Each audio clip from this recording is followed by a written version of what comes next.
हाल ही में जम्मू कश्मीर सरकार की कैबिनेट की बैठक हुई, जिसमें कई अहम प्रशासनिक और जनहित से जुड़े फैसलों को मंजूरी दी गई है। ये बैठक सिविल सचिवालय में मुख्यमंत्री उमर अब्दुल्ला की अध्यक्षता में हुई, जो करीब 1 घंटे से ज्यादा समय तक चली। बैठक में सभी मंत्री और मुख्य सचिव अटल ढुल्लू भी मौजूद रहे।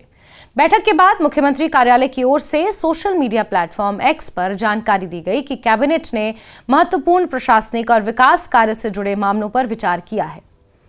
हालांकि विस्तृत जानकारी साझा नहीं की गई और कैबिनेट द्वारा लिए गए सभी फैसलों को अंतिम मंजूरी के लिए उपराज्यपाल मनोज सिन्हा के पास भेजा जाएगा, क्योंकि केंद्र शासित प्रदेश में कैबिनेट के फैसले उपराज्यपाल की स्वीकृति के बाद ही लागू होते हैं।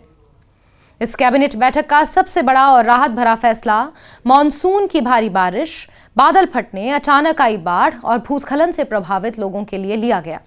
सूत्रों के अनुसार कैबिनेट ने उन लोगों को 5 मरला सरकारी जमीन देने के प्रस्ताव को मंजूरी दे दी है, जिनके घर इस साल मानसून के दौरान आई प्राकृतिक आपदाओं से पूरी तरह या गंभीर रूप से क्षतिग्रस्त हो गए थे। यह जमीन उन्हें उनके पुराने घरों के पास या नजदीकी उपलब्ध सरकारी भूमि पर दी जाएगी, ताकि वो दोबारा अपने जीवन को बसाने की शुरुआत कर सकें। इस साल जम्मू कश्मीर में मानसून के दौरान खासकर 14 अगस्त और 26 अगस्त को भारी तबाही देखने को मिली थी। तेज बारिश और बादल फटने की घटनाओं के कारण कई इलाकों में अचानक बाढ़ और भूस्खलन हुए। इन आपदाओं में सैकड़ों लोगों के घर क्षतिग्रस्त हो गए, खेतों और फसलों को भी भारी नुकसान पहुंचा और सड़कें, पुल और अन्य सरकारी ढांचे भी प्रभावित हुए। इस प्राकृतिक आपदा के बाद मुख्यमंत्री उमर अब्दुल्ला ने प्रभावित लोगों को भरोसा दिलाया था कि जिनके घर पूरी तरह तबाह हो गए हैं, उन्हें सरकार की ओर से 5 मरला जमीन दी जाएगी।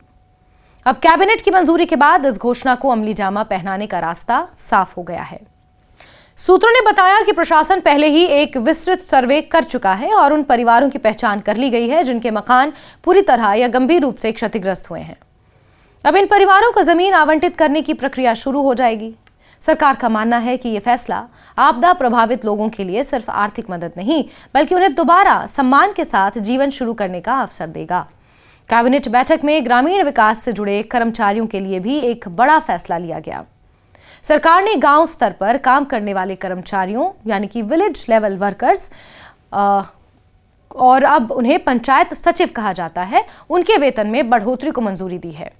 कैबिनेट ने इन कर्मचारियों का वेतन स्तर लेवल 2 से बढ़ाकर लेवल 4 करने का फैसला लिया है। इस फैसले से उनकी मासिक सैलरी में करीब 5,000 रुपए की लगभग बढ़ोतरी होगी। ये मांग काफी समय से लंबित थी और पंचायत सचिव यानी कि विलेज लेवल वर्कर्स, जिन्हें पहले कहा जाता था, वो समय से वेतन बढ़ाने की मांग कर रहे थे। ग्रामीण विकास विभाग ने इस मांग को लेकर पहले ही एक रिसर्च की थी और इसके बाद इसे जायज माना गया। वित्त विभाग की राय भी इस वेतन वृद्धि पर ही ली गई थी। कैबिनेट की मंजूरी के बाद अब पंचायत सचिवों को आर्थिक रूप से राहत मिलेगी और उम्मीद की जा रही है कि इससे ग्रामीण प्रशासन और पंचायत व्यवस्था मजबूत होगी।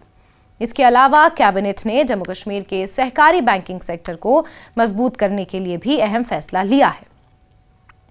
कैबिनेट ने जम्मू सेंट्रल कोऑपरेटिव बैंक और अनंतनाग सेंट्रल कोऑपरेटिव बैंक में कुल 118 करोड़ रुपए की सरकारी पूंजी डालने के प्रस्ताव को मंजूरी दे दी है।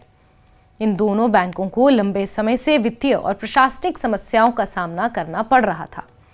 सरकार का मानना है कि ये दोनों बैंक जम्मू कश्मीर के सहकारी क्षेत्र के लिए बेहद महत्वपूर्ण हैं, खासकर ग्रामीण इलाकों में किसानों, छोटे व्यापारियों और आम लोगों के लिए। अगर ये बैंक कमजोर होते हैं तो इसका सीधा असर आम जनता पर पड़ता है। इसलिए सरकार ने फैसला किया है कि इन बैंकों को पुनर्जीवित करने के लिए सरकारी फंड दिया जाएगा, ताकि वो फिर से सुचारू रूप से काम कर सकें और लोगों को बेहतर सेवाएं दे सकें। कैबिनेट बैठक में एक और प्रशासनिक फैसला लिया गया, जिसके तहत ग्रामीण विकास विभाग में जिला पंचायत अधिकारियों यानी कि DPOs के करीब 20 पदों को दोबारा नामकरण किया जाएगा। इन पदों को अब ब्लॉक डेवलपमेंट ऑफिसर यानी BDO के रूप में नामित किया जाएगा। सरकार का मानना है कि इस बदलाव से प्रशासनिक ढांचे में स्पष्टता आएगी, ट्रांसपेरेंसी आएगी और विकास कार्यों का क्रियान्वयन यानी कि उनका एग्जीक्यूशन आसान होगा। इसके साथ ही कैबिनेट ने वित्त से जुड़े अन्य मुद्दों पर भी चर्चा की, जिनमें केंद्र सरकार से मिलने वाली फंडिंग और दैनिक वेतन भोगियों से जुड़े विषय शामिल थे। हालांकि इन मुद्दों पर लिए गए फैसलों की विस्तृत जानकारी सार्वजनिक नहीं की गई है, लेकिन माना जा रहा है कि आने वाले समय में इन पर भी ठोस कदम उठाए जा सकते हैं। गौरतलब है कि इससे पहले जम्मू कश्मीर सरकार की पिछली कैबिनेट बैठक 3 दिसंबर को हुई थी। उस बैठक में सरकार ने लंबे समय से प्रशिक्षित नई आरक्षण नीति को मंजूरी दी थी, जो कैबिनेट सब कमेटी की सिफारिशों के आधार पर तैयार की गई थी। कुछ दिन पहले मुख्यमंत्री उमर अब्दुल्ला ने यह भी कहा था कि नई आरक्षण नीति को कैबिनेट की मंजूरी मिल चुकी है, लेकिन ये अभी उपराज्यपाल की स्वीकृति के लिए लंबित है। कुल मिलाकर 22 दिसंबर की कैबिनेट बैठक में लिए गए फैसले जम्मू कश्मीर के आपदा प्रभावित लोगों, ग्रामीण कर्मचारियों, सहकारी बैंकों और प्रशासनिक ढांचे के लिए बेहद अहम माने जा रहे हैं।